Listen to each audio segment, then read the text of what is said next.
subject.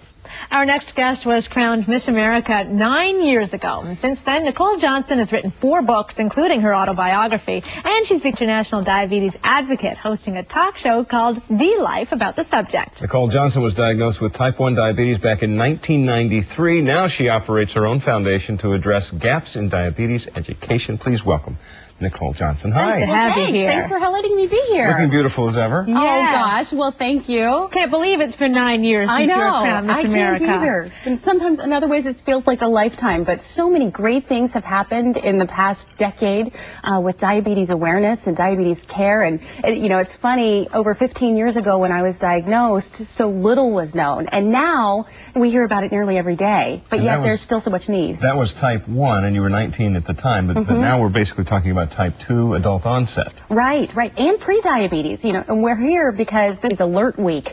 And just want people to know what are the warning signs and the risk factors that might signal a diagnosis. So if you're over the age of 45, if you're overweight, if you're underactive, meaning you don't exercise much. Sounds like a lot of people. Yeah, no kidding. If you had a baby weighing pounds at birth, these are all big risk factors for type 2 diabetes. Don't a lot of people, sorry, Dave, don't a lot of people have diabetes that don't even realize it? Absolutely. About 60 million people. They have pre-diabetes, or actually some have diabetes and have not been diagnosed, but there are 60 million that have pre-diabetes who, if they don't make some kind of changes in their lifestyle right now, in the next decade, they're headed straight for a diagnosis. Okay. Now, what are some of the risks that they are facing if they do develop diabetes? You know, it's overwhelming, really. It's almost, diabetes affects every system in your body. So heart disease, stroke, vision loss, blindness, high blood pressure is one of the risk factors for diabetes. Amputation. Diabetes is the leading cause of non-traumatic amputation, and then kidney failure.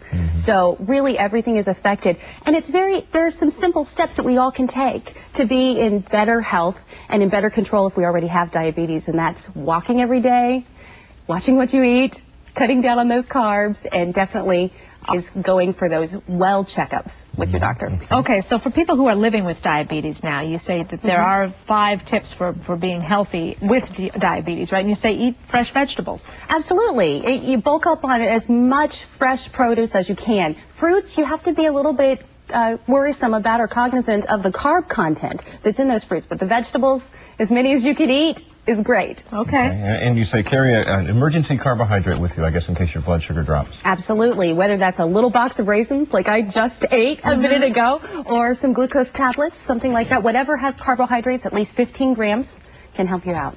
Obviously, you test your blood. I do. I brought you guys blood sugar every day. And this is How does this work? I've got my kit. Now you've got your kit, so you just take one of the strips out of that bottle right there, and you're going to stick it in, and you'll see we got you blue. Okay. Oh. You know, for the boy.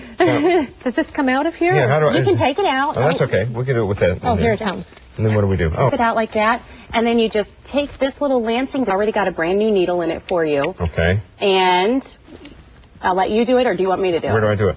Just on your fingertip. Right here? Push it down pretty hard and hit this button. Oh, this button? Okay. There you go. You did it. That was it? There you go. There's your blood. That didn't hurt. You know, you squeeze that a little bit harder. I was just thinking. Simple and easy. I want to make sure I'll let you put that in there, and then And this is what I do this 8 times a day to care for my diabetes. Just get a little more blood out of there. No, you might have to re-prick it, and then you put the blood on the strip. So simple as that. Check your blood. And you don't quite have enough blood. Oh, good. Oh, come on. You have to do it again. It's amazing how that doesn't hurt, though. Nicole, look. See? While he's testing, you say sugar in moderation, high fiber cereal, very important. Very important. Fruit, not too much. Some fruit, but in moderation. Okay. And be aware that bananas have a very high carb content. Now, you can have them, but it's a negotiation process with your daily diet. Okay, Nicole Johnson. We'll reveal our numbers later when we do some cooking with you. Yes, absolutely. Okay. And I will do this while we go to break here. Nicole Johnson, thank you very much. We're going to head to the kitchen, as I mentioned, a little bit later on in the show. All right, coming up on Daytime right here. We have met him, we've talked with him, but we have yet to hear him play. That's going